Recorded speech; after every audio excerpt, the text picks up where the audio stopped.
Dr. Seuss's ABC book.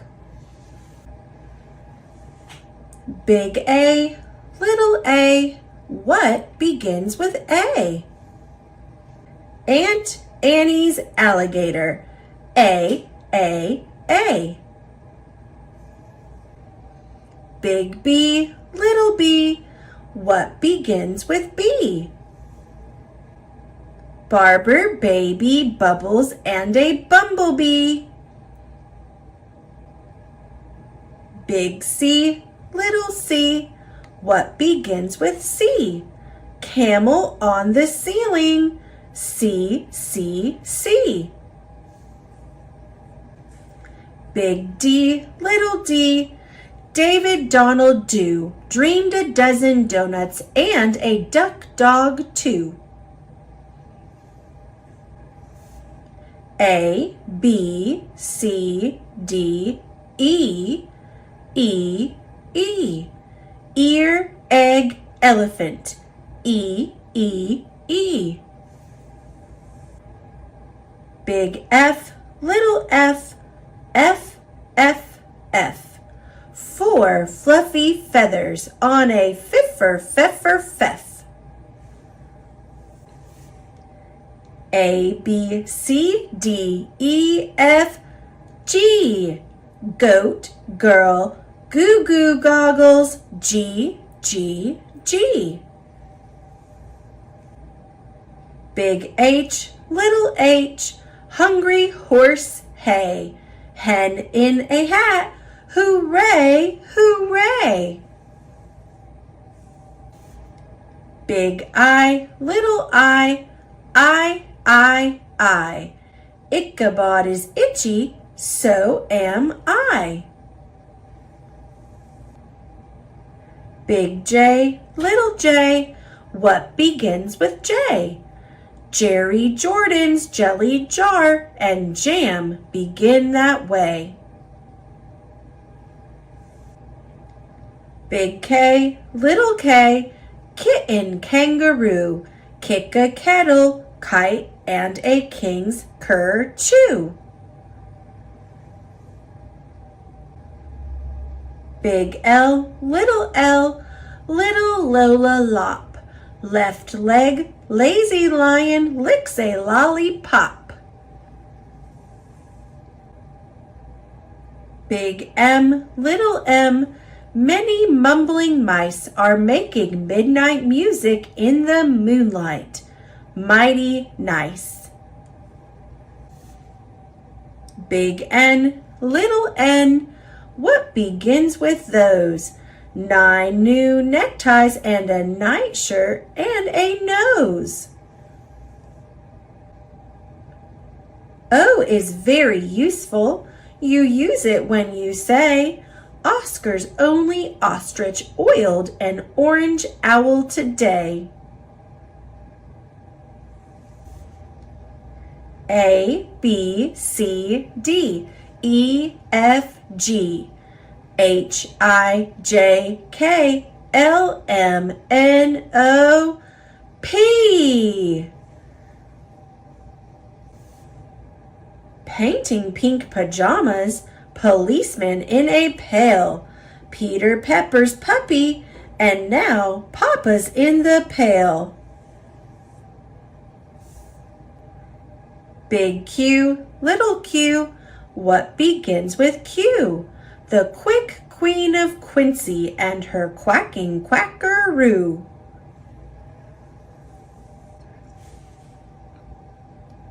Big R, little r, Rosie Robin Ross. Rosie's going riding on her red rhinoceros. Big S, little s, silly Sammy Slick sipped 6 sodas and got sick, sick, sick. T, T, T, T. What begins with T?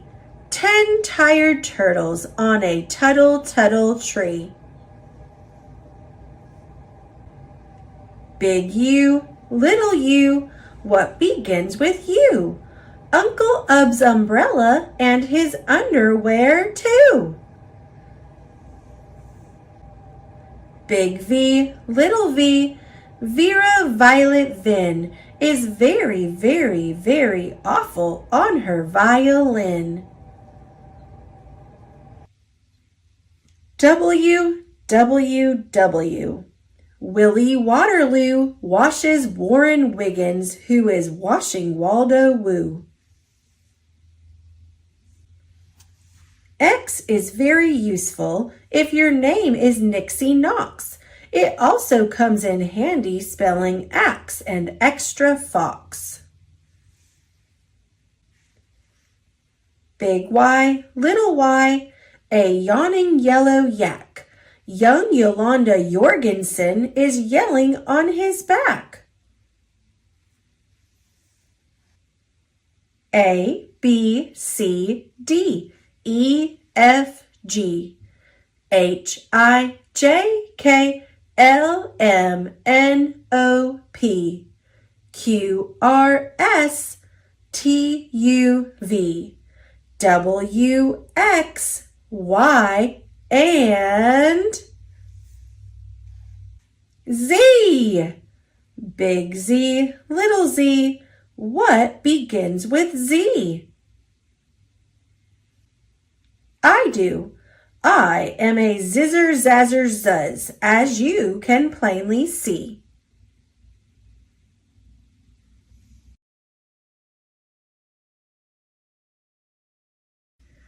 One Fish, Two Fish, Red Fish, Blue Fish by Dr. Seuss.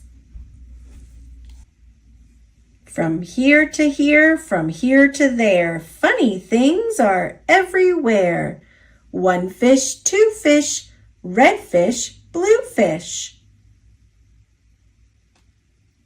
Black fish, blue fish, old fish, new fish.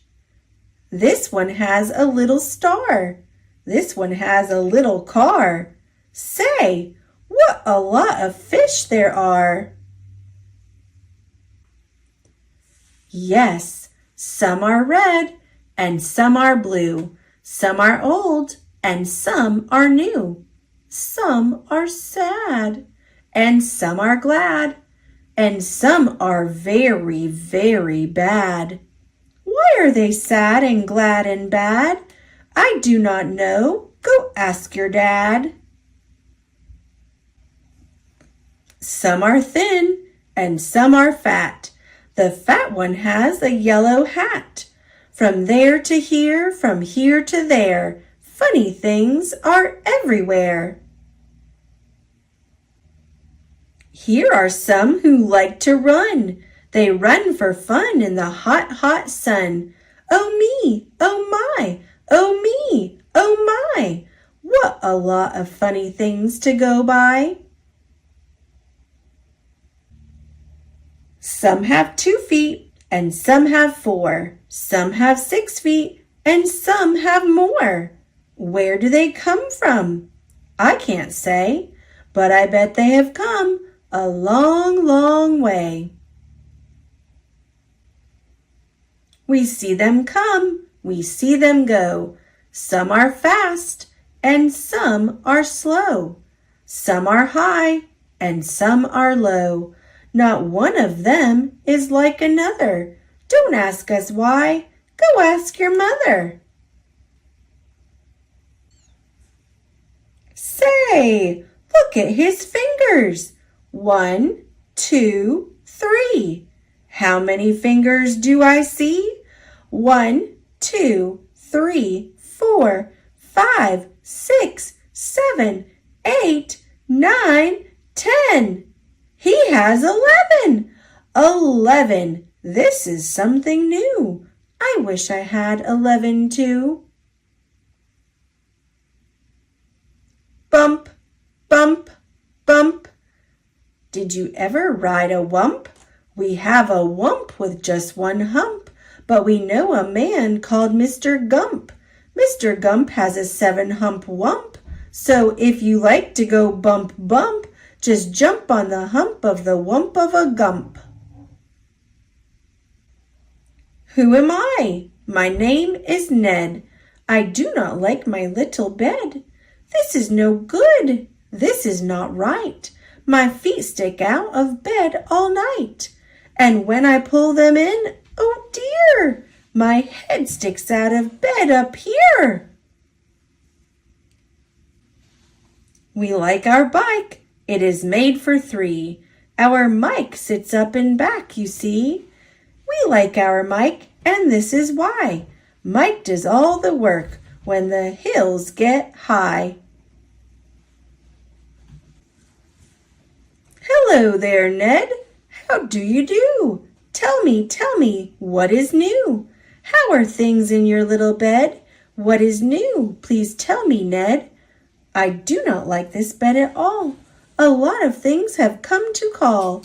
A cow, a dog, a cat, a mouse. Oh, what a bed! Oh, what a house! Oh dear, I cannot hear. Will you please come over near?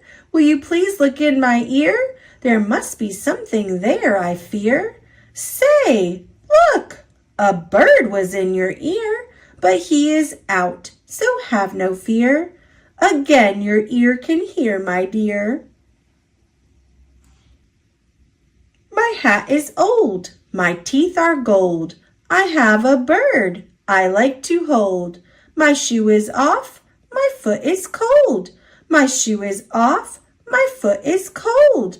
I have a bird I like to hold. My hat is old, my teeth are gold. And now my story is all told. We took a look, we saw a nook. On his head he had a hook. On his hook he had a book. On his book was how to cook. We saw him sit and try to cook. He took a look at the book on the hook. But a nook can't read, so a nook can't cook. So what good to a nook is a hook cookbook? The moon was out, and we saw some sheep. We saw some sheep take a walk in their sleep. By the light of the moon, by the light of a star, they walked all night from near to far. I would never walk, I would take a car.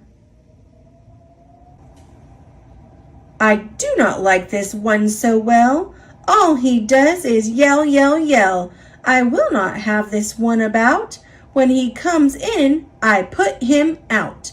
This one is quiet as a mouse. I like to have him in the house. At our house we open cans. We have to open many cans, and that is why we have a Zans. A Zans for cans is very good. Have you a Zans for cans? You should. I like to box. How I like to box. So every day I box a gawks. In yellow socks I box my gawks. I box in yellow gawks box socks. It is fun to sing. If you sing with a ying, my ying can sing like anything. I sing high and my ying sings low, and we are not too bad, you know. This one, I think, is called a yink. He likes to wink. He likes to drink. He likes to drink and drink and drink. The thing he likes to drink is ink. The ink he likes to drink is pink. He likes to wink and drink pink ink. So if you have a lot of ink, then you should get a yink, I think. Hop, hop, hop, I am a yop. All I like to do is hop, from finger top to finger top. I hop from left to right and then hop, hop, I hop right back again. I like to hop all day and night, from right to left and left to right. Why do I like to hop, hop, hop? I do not know. Go ask your pop. Brush, brush, brush, brush. Comb, comb, comb, comb. Blue hair is fun to brush and comb. All girls who like to brush and comb should have a pet like this at home. Who is this pet? Say, he is wet. You never yet met a pet, I bet, as wet as they let this wet pet get. Did you ever fly a kite in bed? Did you ever walk with 10 cats on your head? Did you ever milk this kind of cow? Well, we can do it. We know how. If you never did, you should. These things are fun and fun is good. Hello? Hello? Are you there? Hello?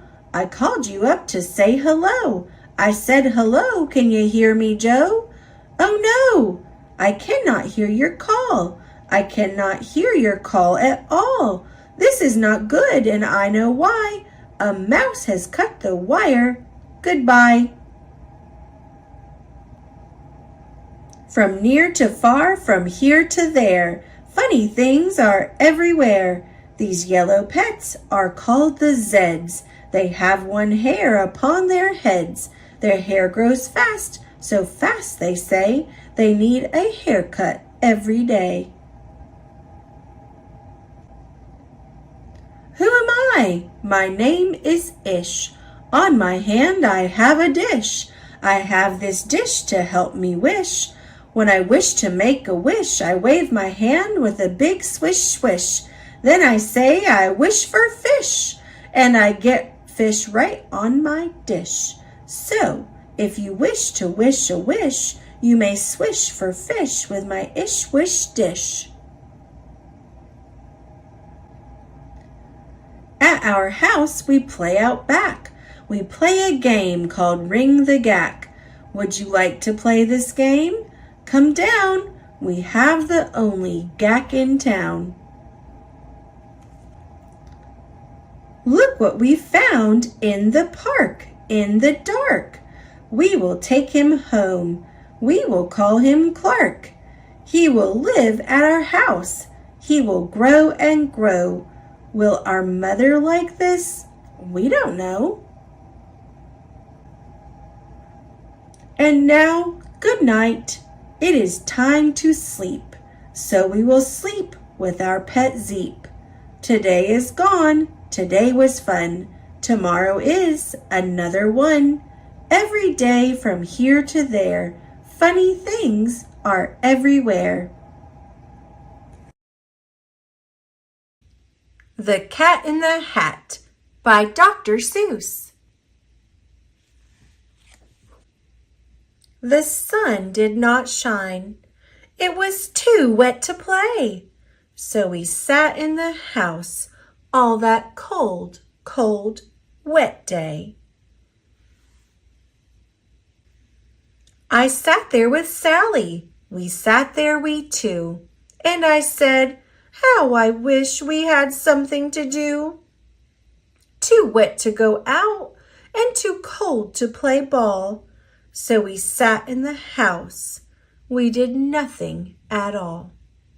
So all we could do was to sit, sit, sit, sit. And we did not like it, not one little bit. And then something went bump. How that bump made us jump. We looked. Then we saw him step in on the mat. We looked, and we saw him, the cat in the hat. And he said to us, why do you sit there like that? I know it is wet, and the sun is not sunny, but we can have lots of good fun that is funny. I know some good games we could play, said the cat. I know some new tricks, said the cat in the hat. A lot of good tricks. I will show them to you. Your mother will not mind at all if I do. Then Sally and I did not know what to say. Our mother was out of the house for the day. But our fish said, "No, no, make that cat go away. Tell that cat in the hat you do not want to play. He should not be here. He should not be about. He should not be here when your mother is out." "Now, now, have no fear, have no fear," said the cat. "My tricks are not bad," said the cat in the hat. "Why, we can have lots of good fun if you wish, with a game that I call Up, Up with a Fish." "Put me down," said the fish. "This is no fun at all." "Put me down," said the fish. "I do not wish to fall." "Have no fear," said the cat. "I will not let you fall. I will hold you up high as I stand on a ball, with a book on one hand and a cup on my hat. But that is not all I can do," said the cat. Look at me now," said the cat, "with a cup and a cake on the top of my hat. I can hold up 2 books. I can hold up the fish, and a little toy ship, and some milk on a dish. And look, I can hop up and down on the ball. But that is not all. Oh no, that is not all." Look at me, look at me, look at me now. It is fun to have fun, but you have to know how. I can hold up the cup and the milk and the cake. I can hold up these books and the fish on a rake. I can hold the toy ship and a little toy man. And look, with my tail, I can hold a red fan. I can fan with the fan as I hop on the ball. But that is not all. Oh no, that is not all. That is what the cat said when he fell on his head. He came down with a bump from up there on the ball, and Sally and I, we saw all the things fall. And our fish came down too. He fell into a pot. He said, "Do I like this? Oh no, I do not. This is not a good game," said our fish as he lit. "No, I do not like it, not one little bit." "Now look what you did," said the fish to the cat. "Now look at this house. Look at this, look at that. You sank our toy ship, sank it deep in the cake. You shook up our house, and you bent our new rake. You should not be here when our mother is not. You get out of this house," said the fish in the pot. "But I like to be here. Oh, I like it a lot," said the cat in the hat to the fish in the pot. "I will not go away. I do not wish to go. And so," said the cat in the hat, so, I will show you another good game that I know." And then he ran out, and then fast as a fox, the cat in the hat came back in with a box, a big red wood box. It was shut with a hook. "Now look at this trick," said the cat. "Take a look." Then he got up on top with the tip of his hat. "I call this game Fun in a Box," said the cat. "In this box are 2 things I will show to you now. You will like these 2 things," said the cat with a bow. "I will pick up the hook. You will see something new. 2 things, and I call them Thing 1 and Thing 2. These things will not bite you. They want to have fun." Then out of the box came Thing 2 and Thing 1, and they ran to us fast. They said, "How do you do? Would you like to shake hands with Thing 1 and Thing 2? And Sally and I did not know what to do. So we had to shake hands with thing 1 and thing 2. We shook their 2 hands, but our fish said, "No, no, those things should not be in this house. Make them go. They should not be here when your mother is not. Put them out, said the fish in the pot. Have no fear, little fish, said the cat in the hat. These things are good things. And he gave them a pat. They are tame, oh so tame. They have come here to play. They will give you some fun on this wet, wet, wet day. Now, here is a game that they like, said the cat. They like to fly kites, said the cat in the hat.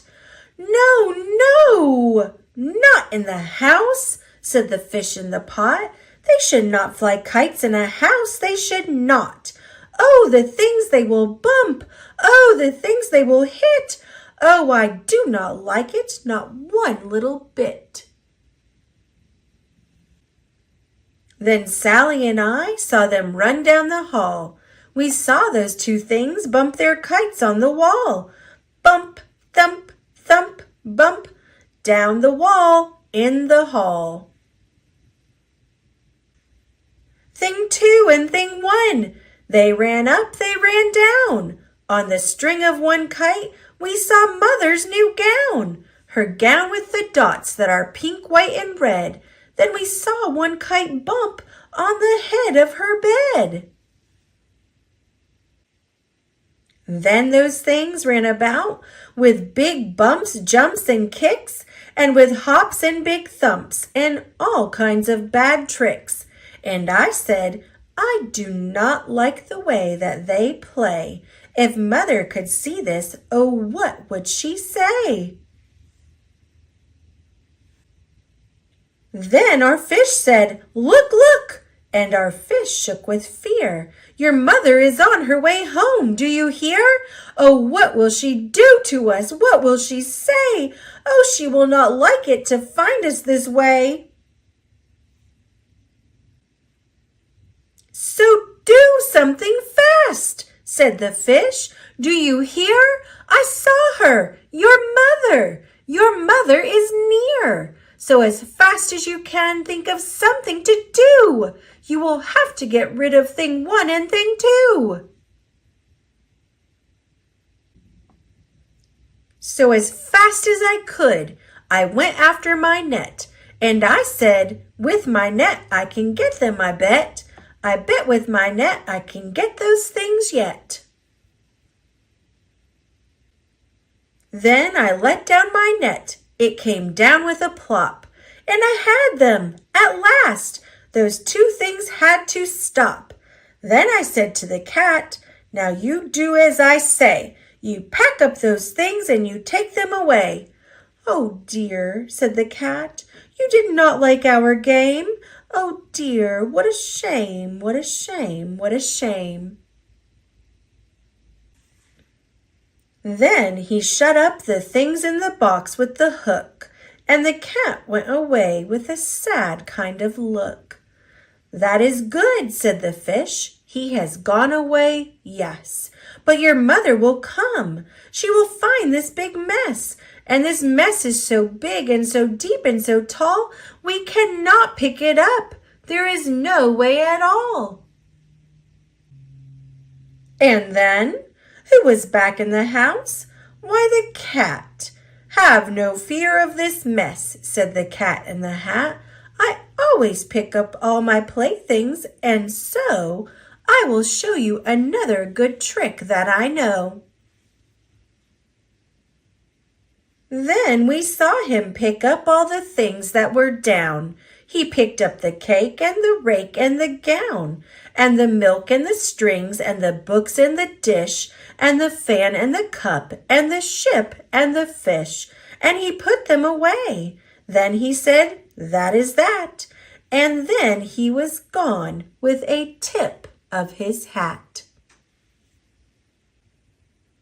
Then our mother came in, and she said to us two, Did you have any fun? Tell me, what what did you do?" And Sally and I did not know what to say. Should we tell her the things that went on there that day? Should we tell her about it? Now, what should we do? Well, what would you do if your mother asked you?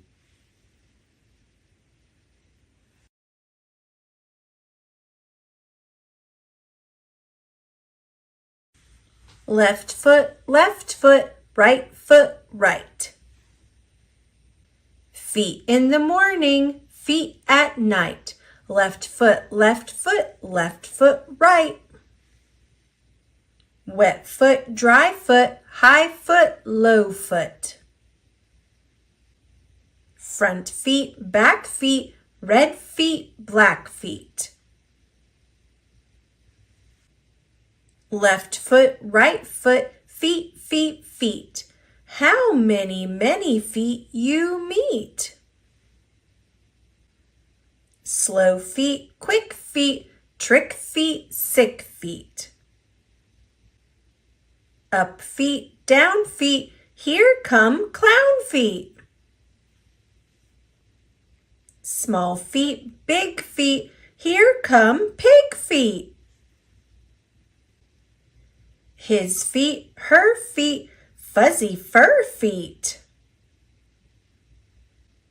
In the house and on the street, how many feet you meet?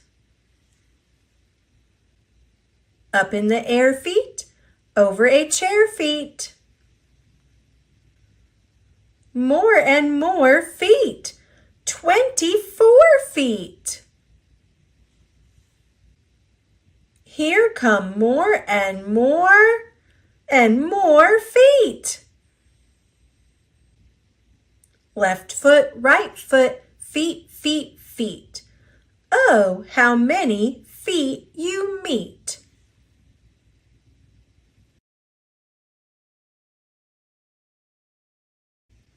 I Can Read with My Eyes Shut by Dr. Seuss. I can read in red. I can read in blue. I can read in pickle color too. I can read in bed and in purple and in brown. I can read in a circle and upside down. I can read with my left eye. I can read with my right. I can read Mississippi with my eyes shut tight. Mississippi, Indianapolis, and Hallelujah too. I can read them with my eyes shut. That is very hard to do. But it's bad for my hat and makes my eyebrows get red hot. So, reading with my eyes shut, I don't do an awful lot. And when I keep them open, I can read with much more speed. You have to be a speedy reader, 'cause there's so much to read. You can read about trees and bees and knees on trees and bees on threes. You can read about anchors and all about ants. You can read about ankles and crocodile pants. You can read about hoses and how to smell roses and what you should do about owls on noses. Young cat, if you keep your eyes open enough, oh, the stuff you will learn, the most wonderful stuff. You'll learn about fish bones and wishbones. You'll learn about trombones too. You'll learn about Jake the pillow snake and all about Foo Foo the snoo. You can learn about ice. You can learn about mice.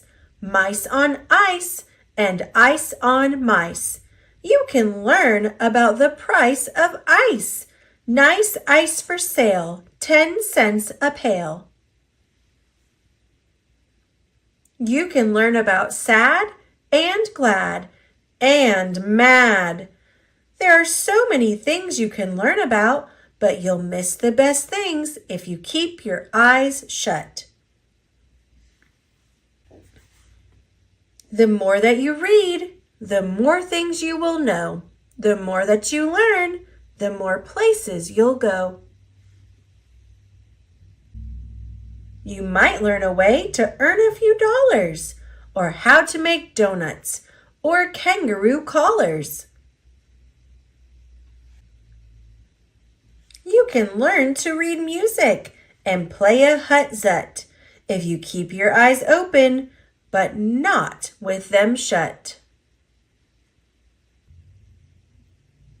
If you read with your eyes shut, you're likely to find that the place where you're going is far, far behind. So, that's why I tell you to keep your eyes wide. Keep them wide open, at least on one side.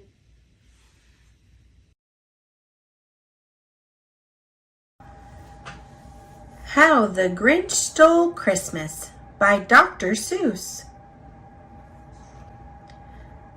Every Who down in Whoville liked Christmas a lot.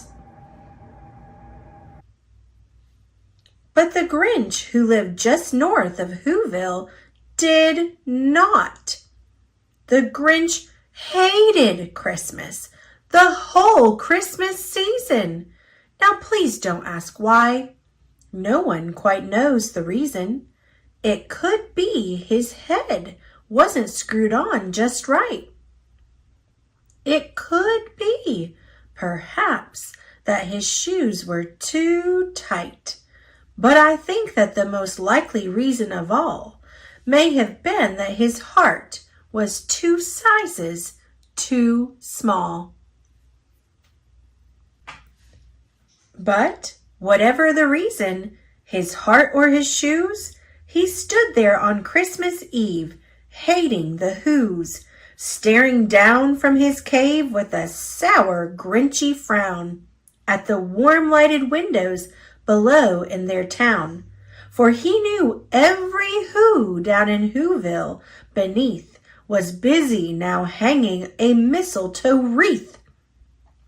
And they're hanging their stockings, he snarled with a sneer. Tomorrow is Christmas. It's practically here. Then he growled with his Grinch fingers nervously drumming, I must find a way to stop Christmas from coming. For tomorrow, he knew. All the Who girls and boys would wake bright and early. They'd rush for their toys, and then, oh, the noise, oh, the noise, noise, noise, noise. That's one thing he hated, the noise, noise, noise. Then the Whos, young and old, would sit down to a feast, and they'd feast, and they'd feast, and they'd feast, feast, feast, feast. They would feast on Who pudding and rare Who roast beast, which was something the Grinch couldn't stand in the least. And then they'd do something he liked least of all.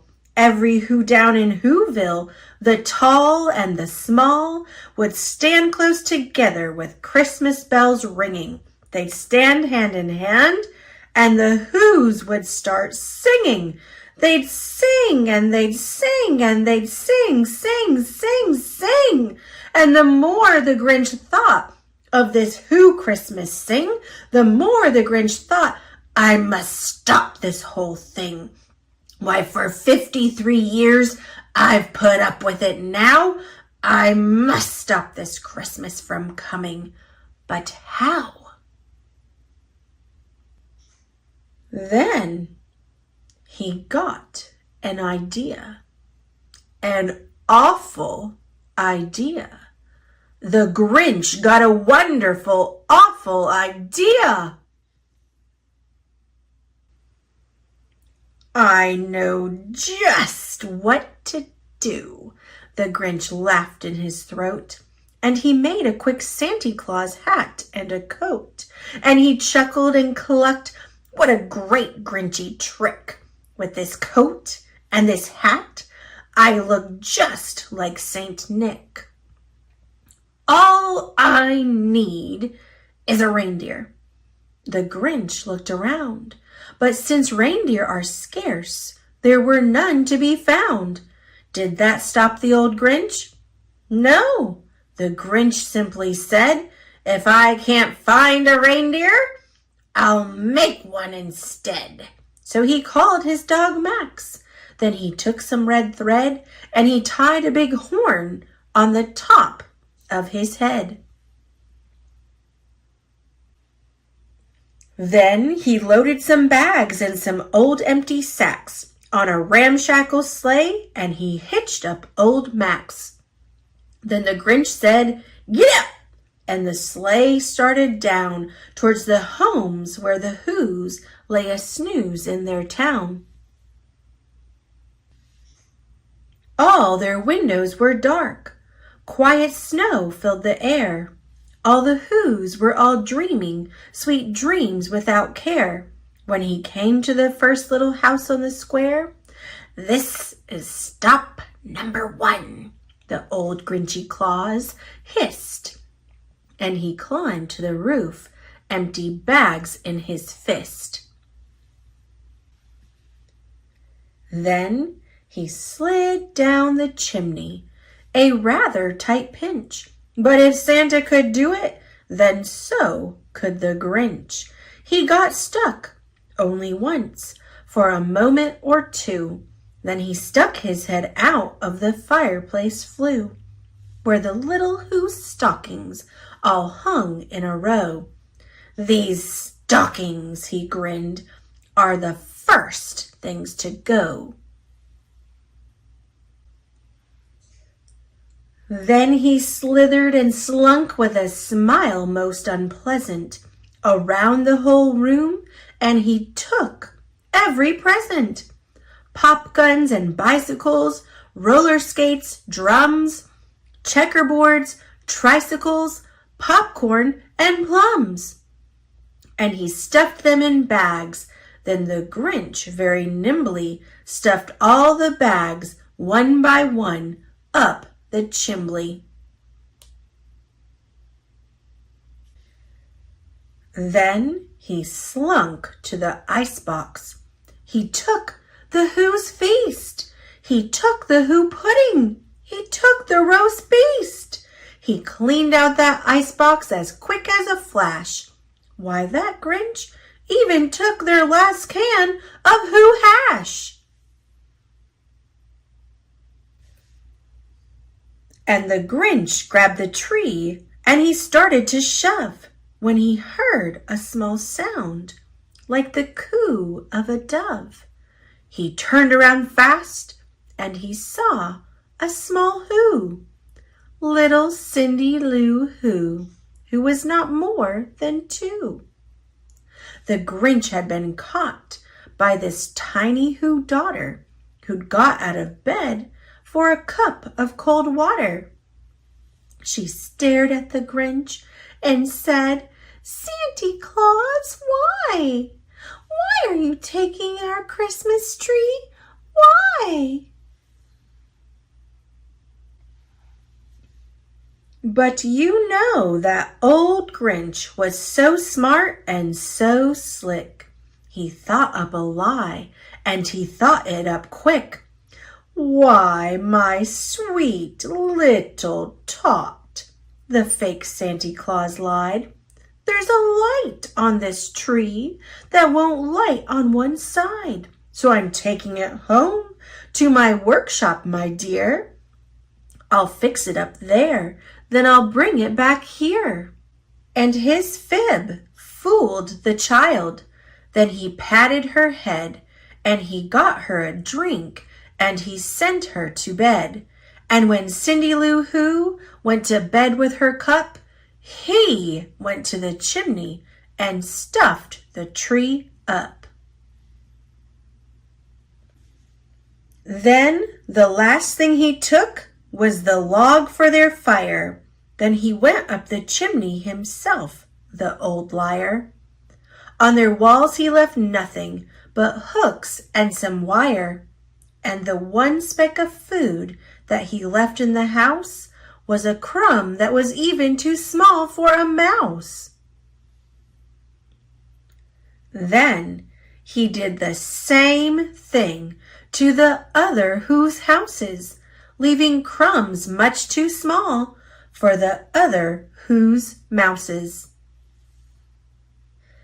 It was 1/4 dawn, all the Whos still abed, all the Whos still a snooze when he packed up his sled, packed it up with their presents, the ribbons, the wrappings, the tags and the tinsel, the trimmings, the trappings. 3,000 feet up the side of Mount Crumpet, he rode with his load to the tip-top to dump it. Pooh, pooh, to the Whos! He was the Grinchishly humming. They're finding out now that no Christmas is coming. They're just waking up. I know just what they'll do. Their mouths will hang open a minute or two. Then the Whos down in Whoville will all cry boo-hoo. That's a noise, grinned the Grinch, that I simply must hear. So he paused, and the Grinch put his hand to his ear, and he did hear a sound rising over the snow. It started in low, then it started to grow. But the sound wasn't sad. Why, this sounded merry. It couldn't be so, but it was merry, very. He stared down at Whoville. The Grinch popped his eyes. Then he shook. What he saw was a shocking surprise. Every Who down in Whoville, the tall and the small, was singing without any presents at all. He hadn't stopped Christmas from coming. It came. Somehow or other, it came just the same. And the Grinch, with his Grinch feet, ice cold in the snow, stood puzzling and puzzling. How could it be so? It came without ribbons. It came without tags. It came without packages, boxes, or bags. And he puzzled 3 hours till his puzzler was sore. Then the Grinch thought of something he hadn't before. Maybe Christmas, he thought, doesn't come from a store. Maybe Christmas, perhaps, means a little bit more. And what happened then? Well, in Whoville they say that the Grinch's small heart grew 3 sizes that day. And the minute his heart didn't feel quite so tight, he whizzed with his load through the bright morning light, and he brought back the toys and the food for the feast. And he himself, the Grinch, carved the roast beast.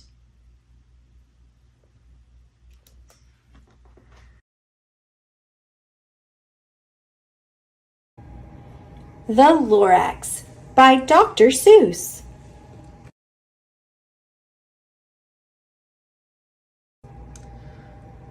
At the far end of town, where the grickle grass grows, And the wind smells slow and sour when it blows, and no birds ever sing excepting old crows, is the street of the lifted Lorax. And deep in the grickle grass, some people say, if you look deep enough, you can still see today where the Lorax once stood, just as long as it could, before somebody lifted the Lorax away. What was the Lorax? And why was it there? And why was it lifted and taken somewhere? From the far end of town where the grickle grass grows, the old Onceler still lives here. Ask him. He knows. You won't see the Onceler. Don't knock at his door.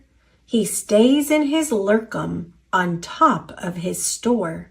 He lurks in his lurkum, cold under the roof, where he makes his own clothes out of myth-muffered moof. And on special dank midnights in August he peeks out of the shutters, and sometimes he speaks and tells how the Lorax was lifted away. He'll tell you, perhaps, if you're willing to pay. On the end of a rope, he lets down a tin pail, and you have to toss in 15 cents and a nail, and the shell of a great, great, great grandfather snail. Then he pulls up the pail, makes a most careful count to see if you've paid him the proper amount.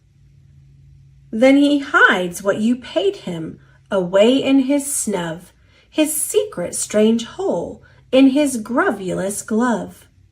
Then he grunts, I will call you by whisper-ma-phone, for the secrets I tell are for your ears alone. Slup! Down slups the whisper-ma-phone to your ear, and the old Onceler's whispers are not very clear, since they have come down through a snurgly hose, and he sounds as if he had smallish bees up his nose. Now I tell you, he says, with his teeth sounding gray, how the Lorax got lifted and taken away. It all started way back, such a long, long time back. Way back in the days when the grass was still green and the pond was still wet and the clouds were still clean and the song of the swanny swans rang out in space, one morning I came to this glorious place. And I first saw the trees, the truffula trees, the bright-colored tufts of the truffula trees, mile after mile in the fresh morning breeze. And under the trees I saw brown barbaloots, frisking about in their barbaloot suits, as they played in the shade and ate truffula fruits. From the ripulous pond came the comfortable sound of the humming fish humming while splashing around. But those trees, those truffula trees, all my life I'd been searching for trees such as these. The touch of their tufts was much softer than silk, and they had the sweet smell of fresh butterfly milk. I felt a great leaping of joy in my heart. I knew just what I'd do. I unloaded my cart. In no time at all, I had built a small shop. Then I chopped down a truffula tree with one chop, and with great skillful skill and with great speedy speed, I took the soft tuft, and I knitted a thneed. The instant I'd finished, I heard a gazump. I looked. I saw something pop out of the stump of the tree I'd chopped down. It was sort of a man. Describe him? That's hard. I don't know if I can. He was shortish and oldish and brownish and mossy, and he spoke with a voice that was sharpish and bossy. "Mister," he said with a sawdusty sneeze, "I am the Lorax. I speak for the trees. I speak for the trees have no tongues. And I'm asking you, sir, at the top of my lungs." He was very upset as he shouted and puffed. "What's that thing you've made out of my truffula tuft?" "Look, Lorax," I said, "there's no cause for alarm. I chopped just one tree. I am doing no harm. I'm being quite useful. This thing is a thneed. A thneed's a fine something that all people need. It's a shirt, it's a sock, it's a glove, it's a hat, but has other uses. Yes, far beyond that. You can use it for carpets, for pillows, for sheets, or curtains, or covers for bicycle seats." The Lorax said, "Sir, you are crazy with greed. There is no one on earth who would buy that fool thneed." But the very next minute I proved he was wrong, for just at that minute a chap came along, and he thought that the thneed I had knitted was great. He happily bought it for $3.98. I laughed at the Lorax. "You poor, stupid guy. You can never tell what some people will buy." "I repeat," cried the Lorax, "I speak for the trees." "I'm busy," I told him. "Shut up, if you please." I rushed across the room in no time at all. Built a radio phone, I put in a quick call. I called my brothers and uncles and aunts, and I said, "Listen here. Here's a wonderful chance for the whole Wensler family to get mighty rich. Get over here fast. Take the road to North Nitch. Turn left at Weehawken. Sharp right at South Stitch." And in no time at all, in the factory I built, the whole Wensler family was working full tilt. We were all knitting thneeds, just as busy as bees, to the sound of the chopping of truffula trees. Then, oh, baby, oh, how my business did grow. Now chopping one tree at a time was too slow. So I quickly invented my super axe hacker, which whacked off 4 truffula trees at one smacker. We were making thneeds 4 times as fast as before, and that Lorax, he didn't show up anymore.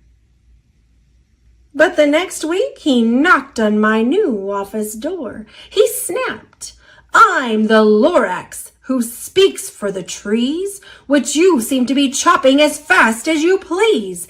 But I'm also in charge of the brown barbaloots who played in the shade in their barbaloot suits and happily lived eating truffula fruits.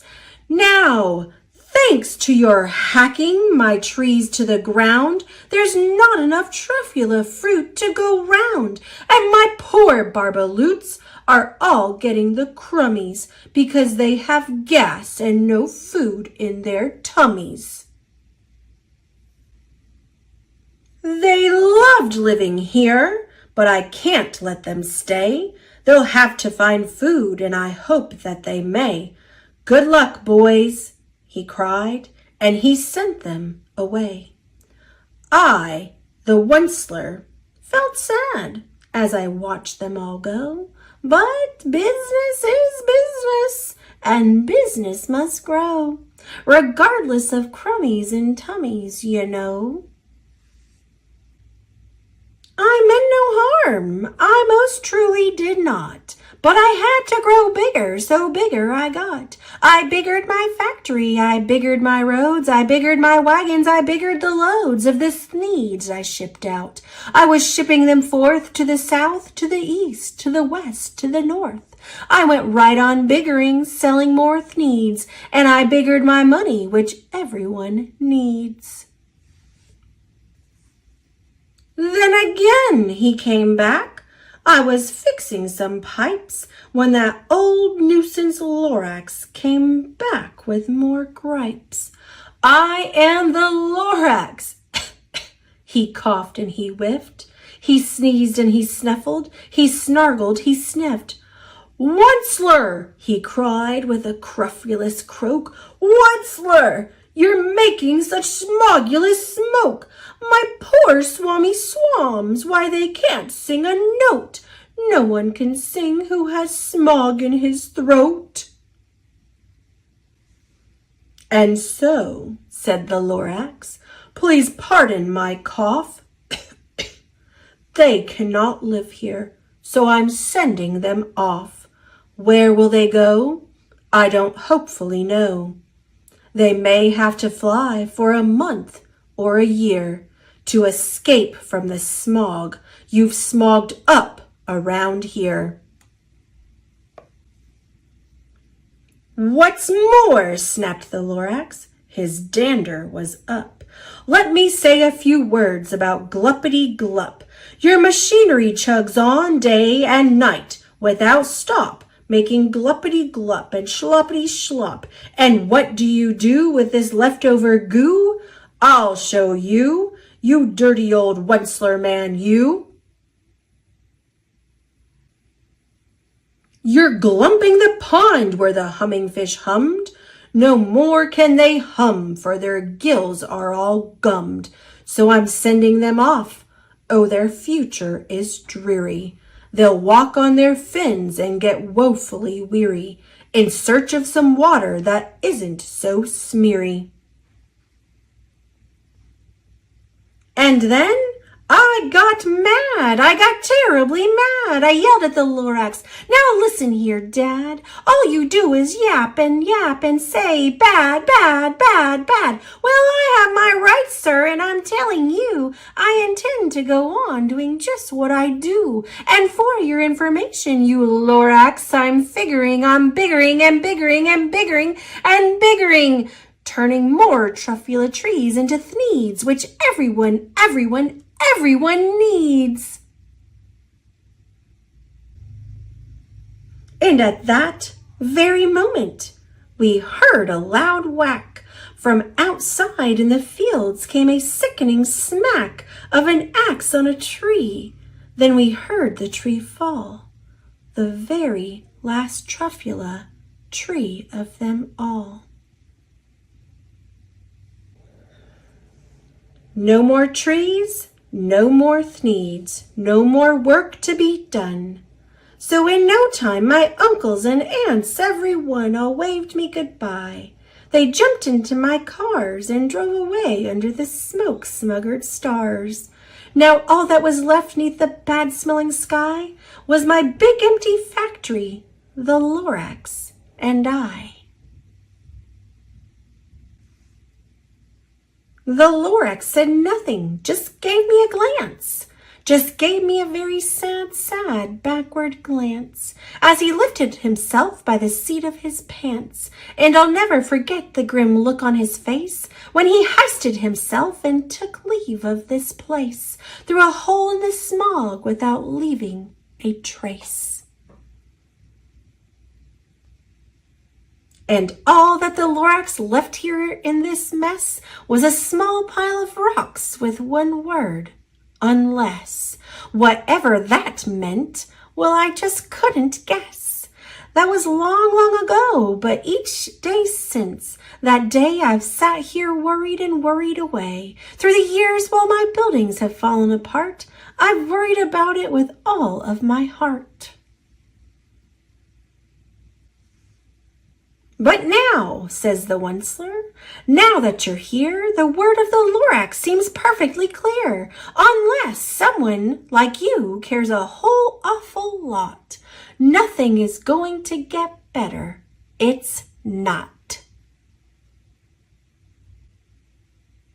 So, catch, calls the Onceler.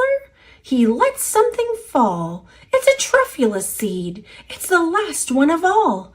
You're in charge of the last of the truffula seeds, and truffula trees are what everyone needs. Plant a new truffula, treat it with care, give it clean water and feed it fresh air. Grow a forest, protect it from axes that hack. Then the Lorax and all of his friends may come back.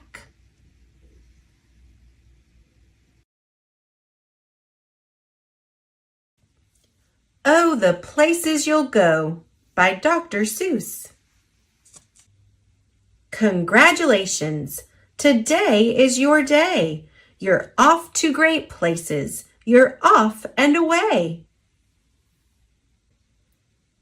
You have brains in your head. You have feet in your shoes. You can steer yourself any direction you choose. You're on your own, and you know what you know. And you are the guy who'll decide where to go. You'll look up and down streets, look 'em over with care. About some you will say, I don't choose to go there. With your head full of brains and your shoes full of feet, you're too smart to go down any not so good street. And you may not find any you'll want to go down. In that case, of course, you'll head straight out of town. It's opener there in the wide open air. Out there, things can happen, and frequently do, to people as brainy and footsy as you. And when things start to happen, don't worry, don't stew. Just go right along. You'll start happening too. Oh, the places you'll go. You'll be on your way up. You'll be seeing great sights. You'll join the high flyers who soar to high heights. You won't lag behind because you'll have the speed. You'll pass the whole gang, and you'll soon take the lead. Wherever you fly, you'll be best of the best. Wherever you go, you will top all the rest. Except when you don't, because sometimes you won't. I'm sorry to say so, but sadly, it's true that bang-ups and hang-ups can happen to you. You can get all hung up in a prickly perch, and your gang will fly on. You'll be left in a lurch. You'll come down from the lurch with an unpleasant bump, and the chances are then that you'll be in a slump. And when you're in a slump, you're not in for much fun. Unslumping yourself is not easily done. You will come to a place where the streets are not marked. Some windows are lighted, but mostly they're dark. A place you could sprain both your elbow and chin. Do you dare to stay out? Do you dare to go in? How much can you lose? How much can you win? And if you go in, should you turn left or right and 3/4? Or maybe not quite? Or go around back and sneak in from behind? Simple it's not, I'm afraid you will find, for a mind maker upper to make up his mind. You can get so confused that you'll start in to race down long-wheeled roads at a breaknecking pace and grind on for miles across weirdish wild space, headed, I fear, toward a most useless place, the waiting place. For people just waiting for a train to go, or a bus to come, or a plane to go, or the mail to come, or the rain to go, or the phone to ring, or the snow to snow, or waiting around for a yes or no, or waiting for their hair to grow. Everyone is just waiting. Waiting for the fish to bite, or waiting for wind to fly a kite, or waiting around for Friday night, or waiting, perhaps, for their Uncle Jake, or a pot to boil, or a better break, or a string of pearls, or a pair of pants, or a wig with curls, or another chance. Everyone is just waiting. No, that's not for you. Somehow you'll escape all that waiting and staying. You'll find the bright places where boom bands are playing. With banner flip-flapping, once more you'll ride high, ready for anything under the sky. Ready because you're that kind of a guy. Oh, the places you'll go! There is fun to be done. There are points to be scored. There are games to be won. And the magical thing you can do with that ball will make you the winningest winner of all. Fame! You'll be famous as famous can be, with the whole wide world watching you win on TV. Except when they don't, because sometimes they won't. I'm afraid that sometimes you'll play lonely games too. Games you can't win, 'cause you'll play against you. All alone, whether you like it or not. Alone will be something you'll be quite a lot. And when you're alone, there's a very good chance you'll meet things that scare you right out of your pants. There are some down the road between hither and yon that can scare you so much you won't want to go on. But on you will go, though the weather be foul. On you will go, though your enemies prowl. On you will go, though the hacken-cracks howl. Onward up many a frightening creek, though your arms may get sore and your sneakers may leak.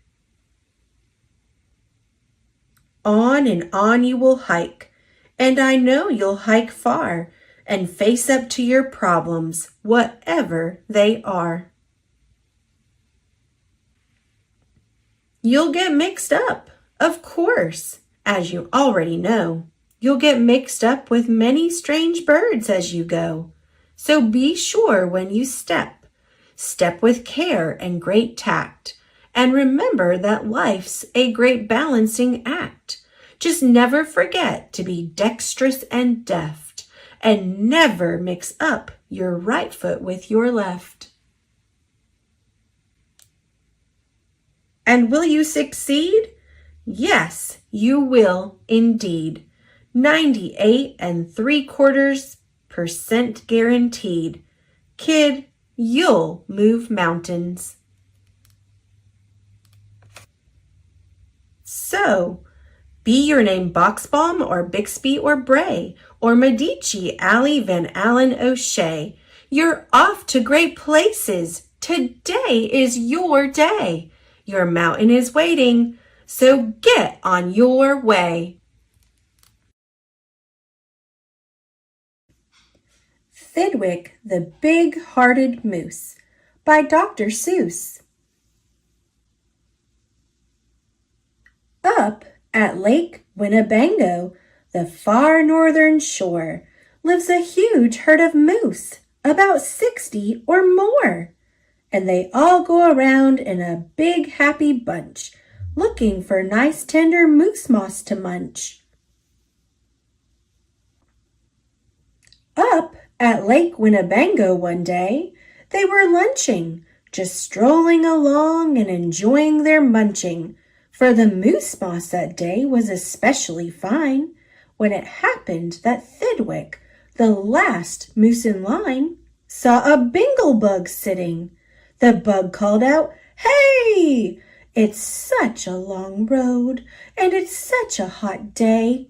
Would you mind if I rode on your horns for a way?" "Of course not," smiled Thidwick, the big-hearted moose. "I'm happy my antlers can be of some use. There's room there to spare, and I'm happy to share. Be my guest, and I hope that you're comfortable there." So the bingle bug picked out a nice easy seat, and the moose went on looking for moose moss to eat.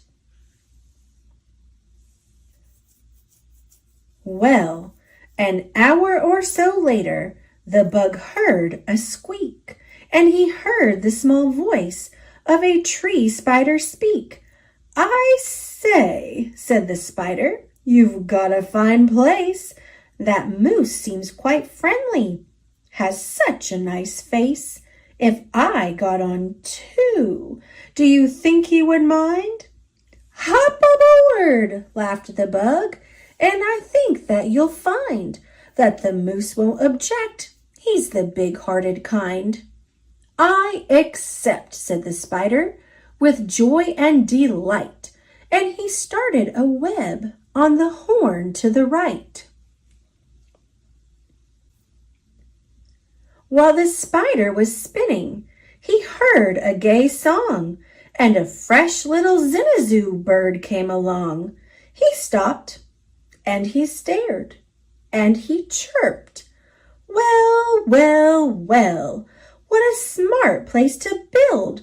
What a great place to dwell! I've been living on trees ever since I was born. But here's something new. Why not live on a horn? If there's room there for two, then there's room there for three. There's plenty of room," laughed the bug, "and it's free." Thidwick stopped walking. What was all that talking? These guests had caught Thidwick the moose unawares. "Hey!" he called out. "What goes on there upstairs?" "Just building a nest, sir," the zinazoo said, and began yanking hairs out of poor Thidwick's head. And he plucked out exactly 204. "Don't worry," he laughed. "You can always grow more." Then he dozed off to sleep in his fine moose hair nest. "This bird," murmured Thidwick, "is sort of a pest. But I'm a good sport, so I'll just let him rest, for a host above all must be nice to his guest." Besides, now it's getting quite late in the day, and surely tomorrow they'll all go away. But alas, the next morning the sun's early light brought to Thidwick's sad eyes a most unwelcome sight. "Meet my wife," said the bird. "I was married last night, and perhaps, by the way, I should mention to you that her uncle is coming to live with us too. You're a very fine host, so I knew you'd be willing." Then the uncle, a woodpecker, started in drilling. All Thidwick's friends shouted, "Get rid of those pests!" "I would, but I can't," sobbed poor Thidwick. "They're guests." "Guests indeed," his friends answered, and all of them frowned. "If those are your guests, we don't want you around. You can't stay with us, 'cause you're just not our sort." And they all turned their backs and walked off with a snort. Now, the big friendless moose walked alone and forlorn, with 4 great big woodpecker holes in his horn. "What holes?" whispered Herman, a squirrel, who spied 'em. "What holes to hide nuts in? Mind if I try 'em?" "They're yours," called the woodpecker. "Get right inside 'em. This big-hearted moose runs a public hotel. Bring your nuts, bring your wife, bring your children as well." So the whole squirrel family all jumped on pell-mell. And the very next thing the poor animal knew, a bobcat and turtle were living there too. Now, what was the big-hearted moose going to do? Well, what would you do if it happened to you? You couldn't say scat, 'cause that wouldn't be right. You couldn't shout scram, 'cause that isn't polite. A host has to put up with all kinds of pests, for a host above all must be nice to his guests. So you try hard to smile, and you try to look sweet, and you'd go right on looking for moose moss to eat.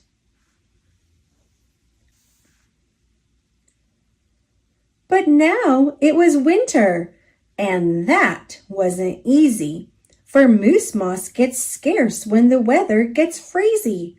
The food was soon gone on the cold northern shore of Lake Winnebago. There just was no more, and all Thidwick's friends swam away in a bunch to the south of the lake where there's moose moss to munch. He watched the herd leaving, and then Thidwick knew he'd starve if he stayed here. He'd have to go too. He stepped in the water. Then, oh, what a fuss! "Stop!" screamed his guests. "You can't do this to us. These horns are our home, and you've no right to take our home to the far distant side of the lake." "Be fair," Thidwick begged, with a lump in his throat. "We're fair," said the bug. "We'll decide this by vote. All those in favor of going say aye. All those in favor of staying say nay." "Aye," shouted Thidwick, but when he was done, "Nay!" they all yelled. He lost 11-1. "We win," screamed the guests, "by a very large score." And poor starving Thidwick climbed back on the shore. Then, do you know what those pests did? They asked in some more. They asked in a fox who jumped in from the trees. They asked in some mice, and they asked in some fleas. They asked a big bear in, and then, if you please, came a swarm of 362 bees. Poor Thidwick sank down with a groan to his knees. And then came something that made his heart freeze. Bullets came zinging right past Thidwick's face. Guns were bang-banging all over the place. "Get that moose! Get that moose!" Thidwick heard a voice call. "Fire again and again, and shoot straight, one and all. We must get his head for the Harvard Club wall." Thidwick took to his heels with that load on his head. With 500 pounds on his horns, the moose fled. He could have run faster without all those pests, but a host, above all, must be nice to his guests. Up canyon, off cliff, over wild rocky trail, with bullets bang bouncing around him like hail, up gully, through gulch, and down slippery sluice. With his hard-hearted guests raced the soft-hearted moose. Then finally, they had him. Because of those pests, he had run out of luck. Because of those guests on his horns, he was stuck. He gasped. He felt faint, and the whole world grew fuzzy. Thidwick was finished completely. Or was he? Finished? Not Thidwick, decidedly not. It's true, he was in a most terrible spot, but now he remembered a thing he'd forgot, a wonderful something that happens each year to the horns of all moose and the horns of all deer. Today was the day. Thidwick happened to know that old horns come off so that new ones can grow. And he called to the pests on his horns as he threw 'em, "You wanted my horns, now you're quite welcome to 'em. Keep 'em, they're yours. As for me, I shall take myself to the far distant side of the lake." And he swam Winnebago and found his old bunch and arrived just in time for a wonderful lunch at the south of the lake where there's moose moss to munch. His old horns today are where you knew they would be. His guests are still on them, all stuffed as they should be.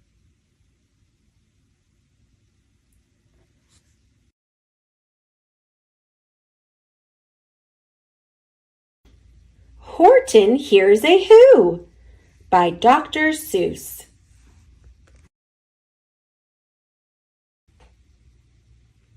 On the 15th of May, in the jungle of Newell, in the heat of the day, in the cool of the pool, he was splashing, enjoying the jungle's great joys, when Horton, the elephant, heard a small noise. So Horton stopped splashing. He looked toward the sound. "That's funny," thought Horton. "There's no one around." Then he heard it again, just a very faint yelp, as if some tiny person were calling for help. "I'll help you," said Horton. "But who are you? Where?" He looked and he looked. He could see nothing there but a small speck of dust blowing past through the air. "I say," murmured Horton, "I've never heard tell of a small speck of dust that is able to yell. So you know what I think? Why, I think that there must be someone on top of that small speck of dust, some sort of creature of very small size, too small to be seen by an elephant's eyes. Some poor little person who's shaking with fear that he'll blow in the pool. He has no way to steer. I'll just have to save him, because after all, a person's a person, no matter how small." So, gently, and using the greatest of care, The elephant stretched his great trunk through the air, and he lifted the dust speck and carried it over and placed it down safe on a very soft clover. "Humph," humped a voice. "'Twas a sour kangaroo." And the young kangaroo in her pouch said, "Humph," too. "Why, that speck is as small as a head of a pin. A person on that? Why, there never has been." "Believe me," said Horton, "I tell you sincerely, my ears are quite keen, and I heard him quite clearly. I know there's a person down there, and what's more, quite likely there's two, even three, even four. Quite likely a family, for all that we know, a family with children just starting to grow. So please," Horton said, "as a favor to me, try not to disturb them. Just please let them be." "I think you're a fool," laughed the sour kangaroo. And the young kangaroo in her pouch said, "Me too." "You're the biggest blamed fool in the jungle of Newell." And the kangaroos plunged in the cool of the pool. "What terrible splashing!" The elephant frowned. "I can't let my very small persons get drowned. I've got to protect them. I'm bigger than they." So he plucked up the clover and hustled away. Through the high jungle treetops, the news quickly spread. "He talks to a dust speck. He's out of his head. Just look at him walk with that speck on that flower." And Horton walked, worrying, almost an hour. "Should I put this speck down?" Horton thought with alarm. "If I do, these small persons may come to great harm. I can't put it down, and I won't.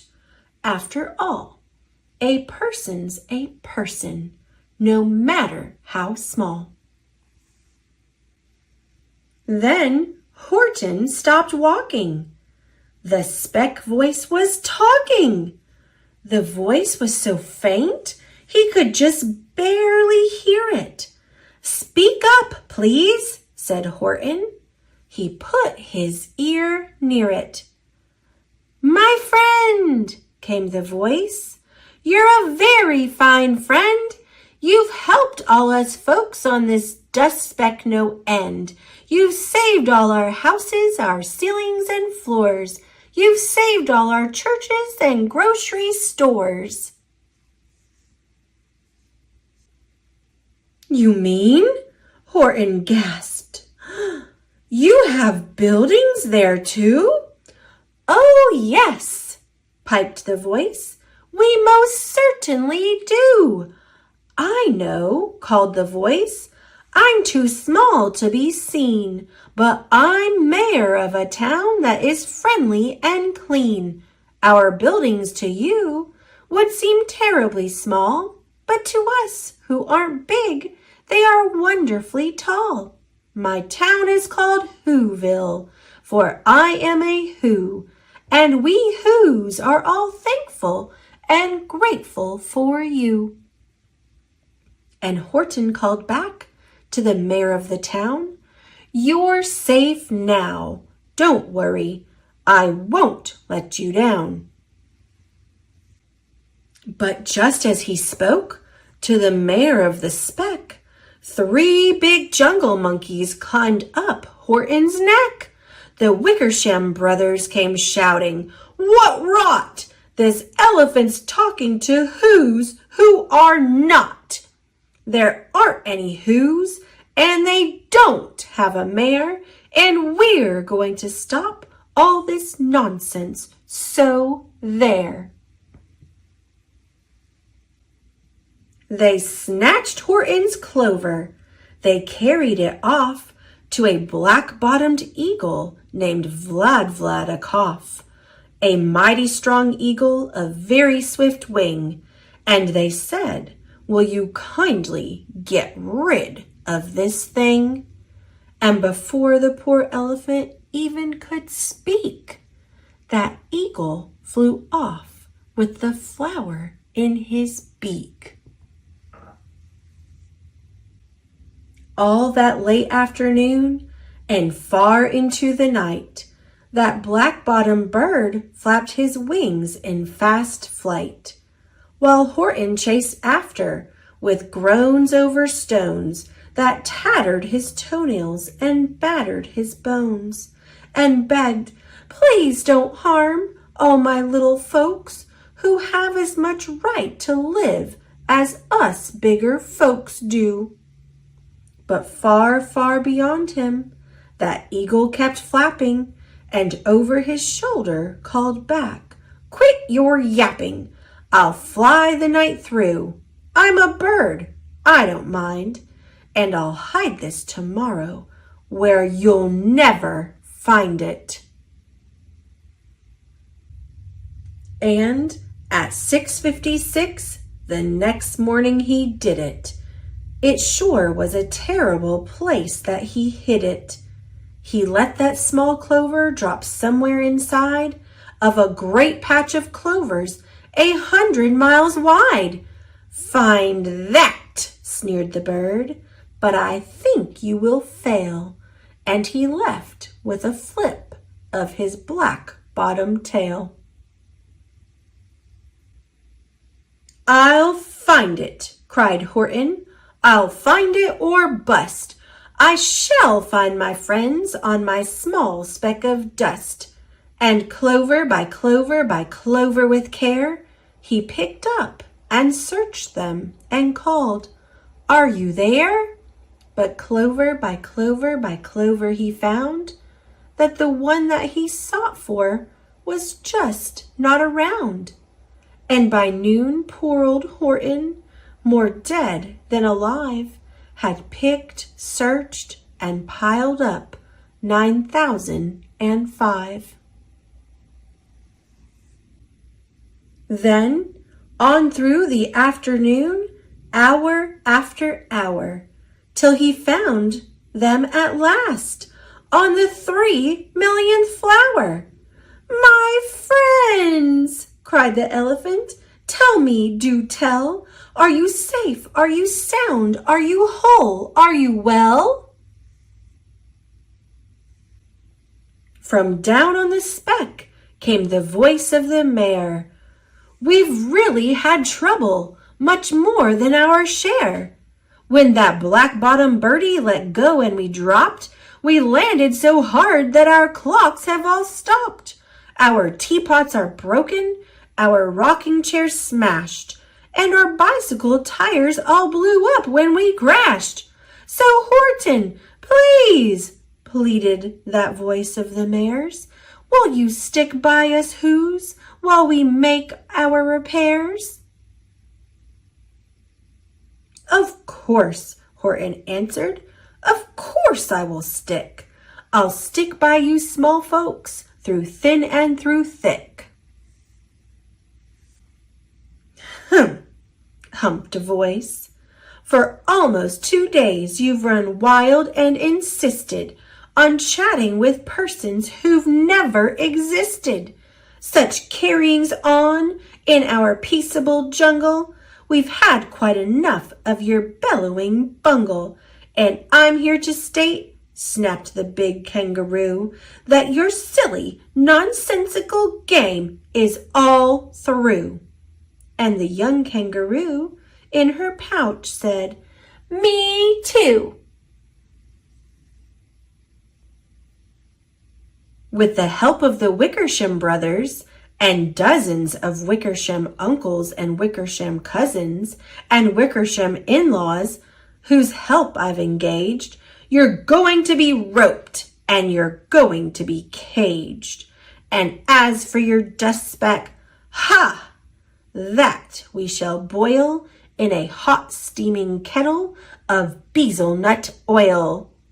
"Boil it!" gasped Horton.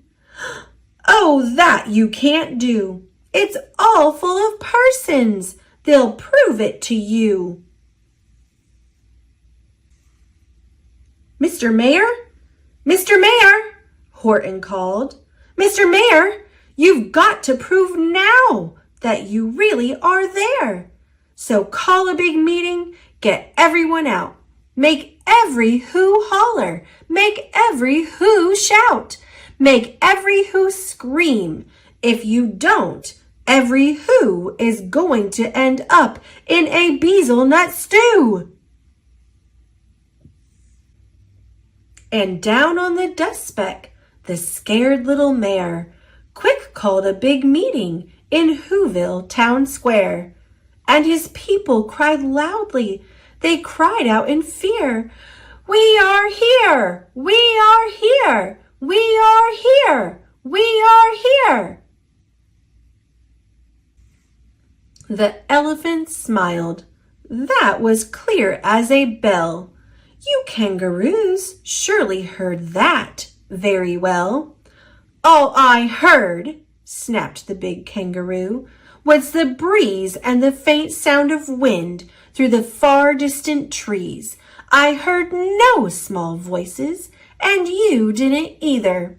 And the young kangaroo in her pouch said, "Me neither." "Grab him," they shouted, "and cage the big dope. Lasso his stomach with 10 miles of rope. Tie the knots tight so he'll never shake loose.